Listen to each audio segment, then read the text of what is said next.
Hi everybody, it's Claire back with day 8 of the Art by Marlene Advent calendar.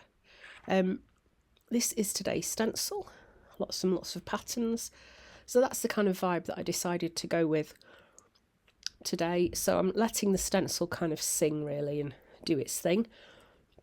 As a quick peek at all the other days that have gone before. Of course, those videos are all here on my channel, along with the instructions for how I made the little tag accordion as well. So I'm using Marlene's brand new spatula to add some white gesso to the page. The gesso is also from Art by Marlene. The reason for the gesso is that I'm going to be using the reductive stenciling technique. So I'm using my finger to apply the paint to the page, and while it's wet, going in with a wet baby wipe and the stencil and lifting the paint off through the stencil to leave the pattern behind. So you can build some really fun backgrounds using this technique, and it is one of my favourite ways to make an interesting background without too much faff really. And you can kind of overlay the colours as well, overlap them and create some quite interesting shades. So I'm using quite warm colours to start off with. These are all Art by Marlene paints as well, mostly using the same pattern through the stencil too.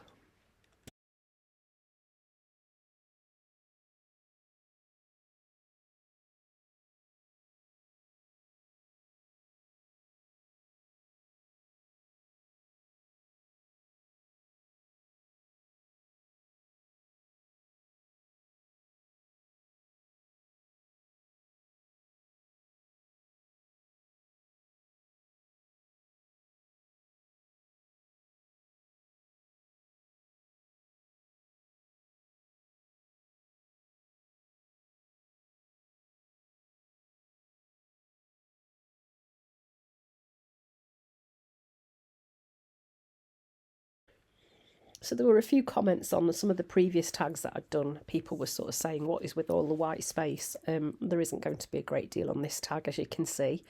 The only white space is really what's peeping through where the reductive stenciling has happened. So don't worry, normal service is resumed. So that's created that really lovely warm background. And then I wanted to kind of be able to use the different patterns on the stencil on this tag. So I'm going to use some of the paper that was lying on my desk from the day before, this lovely black and white texty collage paper, and I'm going to create some stripes on the tag, which I can then add different stenciling into, almost like just creating a patterned background.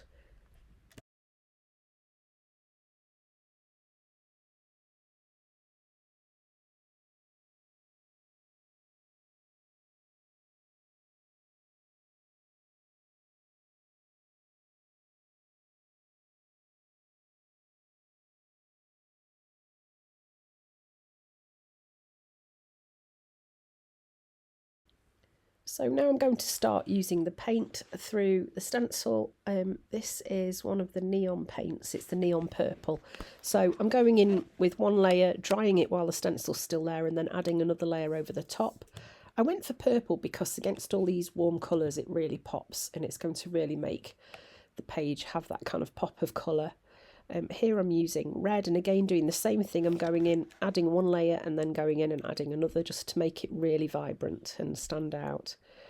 Another way that you could do that would be to go in first with a white, so that you've blotted out some of the colour that's on the background already before you go in with your colour on top.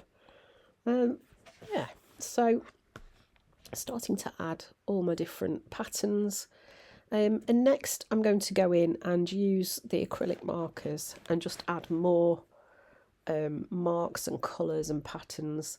I've also used this hole punch and just punched out some of the little tiny circles, which I'm then going to stick in the middle of those shapes that I've stenciled on there, almost like the centre of flowers. But what this is doing is it's just pulling the tag together, because it's referencing the paper that I used across the page in the horizontal stripes.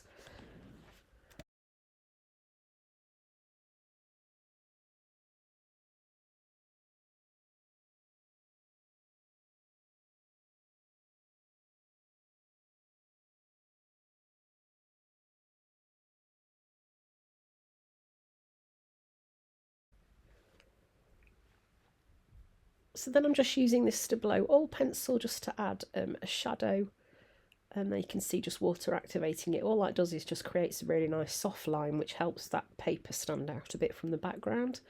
But the great thing about this pencil is it's quite a soft way to get a shadow. You're not going in with like a black acrylic paint pen, which would be a much harsher line. By water activating it, you can kind of soften that line a little bit.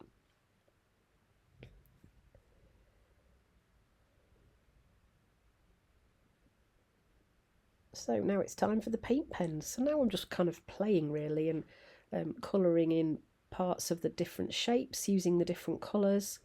I'm also going to go in with my fine liner pen and just outline some of the shapes and patterns as well. So I'll let you watch this bit while I add all these colours and patterns.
So then just to finish off, I'm just going to go in and use some of the Art by Marlene mark making stamps with some black archival ink just to add some more patterns and marks into the different stripes that I've got on this tag. And this is just going to be a tag that's full of pattern and colour. And then I'm making sure I've got those pops of contrast with the black and white as well. And then of course it needs a little quote to go on there just to finish it off. And I'm using the quotes that came in day 2. Thanks for watching, and I hope to see you tomorrow.